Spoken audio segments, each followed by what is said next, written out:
Welcome back to my YouTube channel computer express. अगर अभी तक आपने हमारे चैनल को सब्सक्राइब नहीं किया तो सब्सक्राइब कर लें।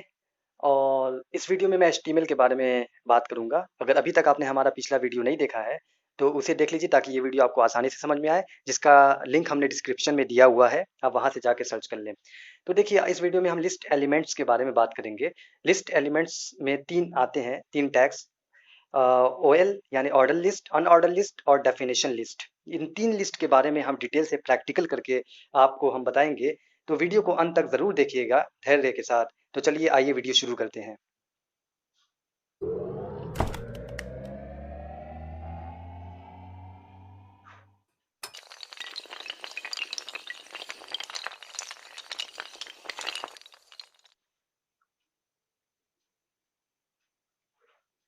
तो चलिए देखिए, हमने नोट पैड ओपन कर लिया और हमारा लास्ट सेव्ड वीडियो जो था, पिछला वीडियो, वहीं से हम ओपन करते हैं।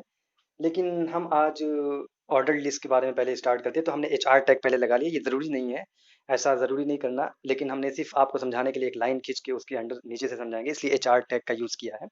अब हम यहाँ पे ऑयल टैग्स के कंटेनर को लगाएंगे, जो टैग्स है ओ एल। इस तरीके से हम लिख लिए। पहले ऑयल टैग से पहले हम एक हेडिंग लगा लेंगे, क्योंकि ये लिस्ट शो करने के लिए होता है। अब देखिए, हेडिंग हमने फ्रूट्स के नेम लिख लिए हैं। अब फ्रूट्स के नेम एक हेडिंग बन गई है। अब इसके अंदर हमें लिस्ट तैयार करना है, ऑर्डर लिस्ट। ऑर्डर लिस्ट किसे बोलते हैं? जो एक सीक्वेंस वे में हो, एक सीरियल वाइज, एक अल्फाबेटिकल हो या नंबरिंग में हो, उसे हम ऑर्डर लिस्ट बोलते हैं। ओ एल टैग यहाँ पे हम लगाएंगे। तो ओ एल टैग लग गया। इसके बाद देखिए हम क्या करते हैं। यहाँ पे हमने एल आई टैग लगाया, लिस्ट। इसको क्लोज कर दिया, ये कंटेनर है। यहाँ पे हमने एप्पल लिखा फ्रूट्स नेम में। उसके बाद दूसरी हम इस तरीके से दो तीन एग्जांपल, जो आपको मर्जी हो, आप किसी भी चीज़ को दिखा सकते हैं। हमने फ्रूट्स के नेम सिंपली लेके आपको एग्जांपल के तौर पे समझाया है। यहाँ पे फिर हमने बनाना लिख लिया। इसके बाद आप कुछ भी फ्रूट्स के नेम लिख लीजिए और इसको हम यहाँ से क्लोज कर देते हैं एल आई टैग को। और फिर लास्ट में हम ऑयल टैग को हमें क्लोज करना है, क्योंकि ये कंटेनर है, एम्प्टी टैग नहीं है। यहाँ से हम कंट्रोल एस प्रेस करने के बाद इसे सेव कर लेते हैं। फिर ब्राउजर से वापस आके रिफ्रेश करते हैं तो देखिए क्या आउटपुट रिजल्ट आते हैं। देखिए, फ्रूट्स नेम जो है हेडिंग बन गया, हमने H1 टैग के अंदर लिखा था। और ये देखिए, एप्पल, बनाना, ग्रेप्स एक लिस्ट में आए हैं और 1 2 3 ये सीरियल वाइज नंबर लिखा हुआ है, क्योंकि ये ऑर्डर्ड लिस्ट है। अब हम ऐसा चाहते हैं कि 1 2 3 की जगह हम ABC लिखें या रोमन नंबर लिखें। तो देखिए, हम दोनों आपको करके दिखाते हैं किस तरीके से करेंगे। इसके लिए आपको सिंपली ओ एल टैग के एट्रीब्यूट लगाने होंगे ओ एल टैग में। तो ओ एल टैग में एट्रीब्यूट किस तरीके से लगता है, देखिए। आप यहाँ से, यहाँ हमने बैक, एक बैक होने के बाद यहाँ स्पेस दिया ओ एल के बाद। इसके बाद यहाँ पे लिख लिया टाइप। टाइप के बाद इक्वल टू का साइन दिया और यहाँ पे डबल इन्वर्टेड कोट में हमने ए लिख लिया। हम ए से ए बी सी शो करना चाहते हैं, तो ए सिंपली भी आपको स्टार्ट का लिखना है, वो ऑटोमेटिक कंप्यूटर आपका समझ जाएगा HTML। फिर यहाँ से कंट्रोल एस दबा के रिफ्रेश किया तो देखिए ये ABC वे में आ गया।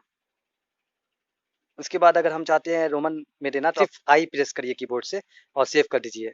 और सेव के बाद यहाँ रिफ्रेश करिए, देखिए 1 2 3 रोमन डिजिट में आ गया है। तो इस तरीके से आप कर सकते हैं ऑर्डर्ड लिस्ट बनाने के लिए। आप किसी भी लंबी लिस्ट को वेब पेजेस पे बना सकते हैं।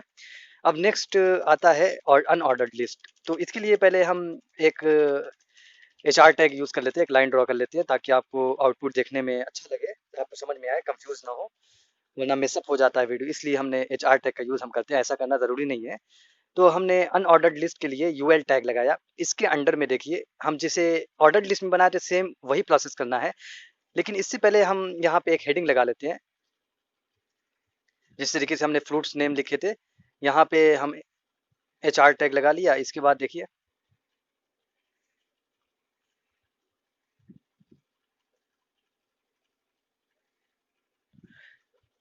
यहाँ पे हमने एच आर टैग लगाया। ये ज़रूरी नहीं है, आप सिर्फ हम आपको समझाने के लिए कि आउटपुट रिजल्ट अच्छी तरह दिखाई दिए। हमने हेडिंग लगा लिया जिस तरीके से पहले हेडिंग लगाया था ऑर्डर्ड लिस्ट में, फ्रूट्स नेम, यहाँ वेजिटेबल्स नेम दे दिया। वेजिटेबल्स नेम एक हेडिंग बना लिया। अब इसके अंडर में वेजिटेबल्स के नेम हम लिस्ट लिखना चाहते हैं कि वेजिटेबल्स कौन कौन सी है। तो इसके लिए देखिए, अनऑर्डर्ड लिस्ट, फ़र्क क्या है आपको समझ में आ जाएगा आउटपुट देखने के बाद। बस फ़र्क ये, ऑर्डर्ड एक वे में था, ये अनऑर्डर्ड मीन्स कोई ऑर्डर नहीं है इसका। इसका कोई नंबरिंग नहीं होगी। इसका जो सिंबॉलिक इसको कह लीजिए, एक सिंबल देगा सर्कल में। अभी आप आउटपुट देख लीजिएगा, समझ जाएंगे। देखिए, लिस्ट हमने लिख लिया, यहाँ से ब्रिंजल लिख लिया, एल आई टैग क्लोज कर दिया। List, L I means list. List tag है, ये भी कंटेनर है लिस्ट तैयार करने के लिए। और इसके बाद हमने वेजिटेबल्स नेम में ब्रिंजल के बाद लिख लिया पम्पकिन। पम्पकिन के बाद फिर एक और हम आपको समझा देते हैं एग्जांपल देके। इसके लिए नेक्स्ट हमने लिखा है beetroot, L tag close कर दिया। इसके बाद हम यूएल टैग को क्लोज करेंगे इंटर नेक्स्ट लाइन में। इसके बाद हम यहाँ पे यूएल टैग क्लोज करते हैं और इसे कंट्रोल एस से प्रेस करके सेव कर लेते हैं और आउटपुट रिजल्ट ब्राउजर में वापस आके देखते हैं रिफ्रेश करके। देखिए ये वेजिटेबल्स नेम हो गया ब्रिंजल पम्पकिन, और देखिए साइड में नंबर नहीं दिया हुआ, ये एक सिंबल दे रहा है, ये सर्कल में दे रहा है। यानी अनऑर्डर्ड लिस्ट में क्या पता चला आपको कि ये सिंबल जो है ये सिंबॉलिक है, आपको सर्कल में दे रहा है, आप नंबर नहीं दे रहा है। अब वापस आके आप उसको अगर चेंज करना चाहते हैं, अगर इसको जैसे कि जिस तरीके से आपने ऑर्डर लिस्ट में रोमन और एबीसीडी लगाया था सीरियल वाइज, इसको आप यहाँ से अनऑर्डर लिस्ट में अगर आप इसको एट्रीब्यूट लगा के चेंज करना चाहते हैं, सर्कल के बजाय स्क्वायर चाहते हैं, तो देखिए हम कैसे लिखेंगे। अनऑर्डर लिस्ट में ठीक उसी तरीके से जिस तरीके से उसमें किया था, टाइप लिख के इक्वल टू आप लगाएंगे जैसे हम कर रहे हैं। देखिए इसके बाद डबल इन्वर्टेड कॉमा में आप स्क्वायर लिखेंगे। स्क्वायर लिखने के बाद आप यहाँ पे क्या करेंगे, आप इसे कंट्रोल एस से सेव कर ले और आउटपुट रिजल्ट देखें आके। तो देखिए रिजल्ट क्या आपको नजर आया कि ये स्क्वायर में हो गया जो सर्कल में था।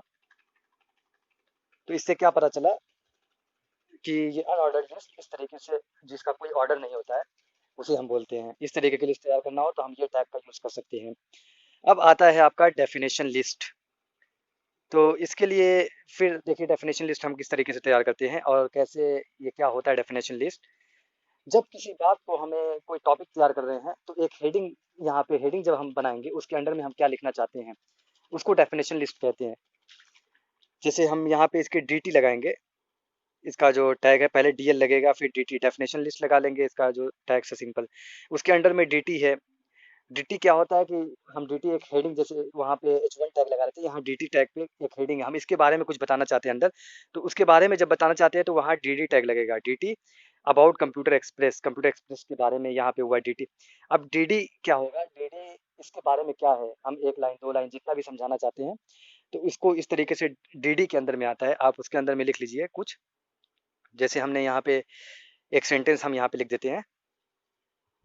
dt टैग में हमने लिखा कि computer express give knowledge about computer और इसको क्लोज कर दिया यहाँ से, और लास्ट में फिर हमने यहाँ से dl टैग जो है उसको क्लोज करना है हमें।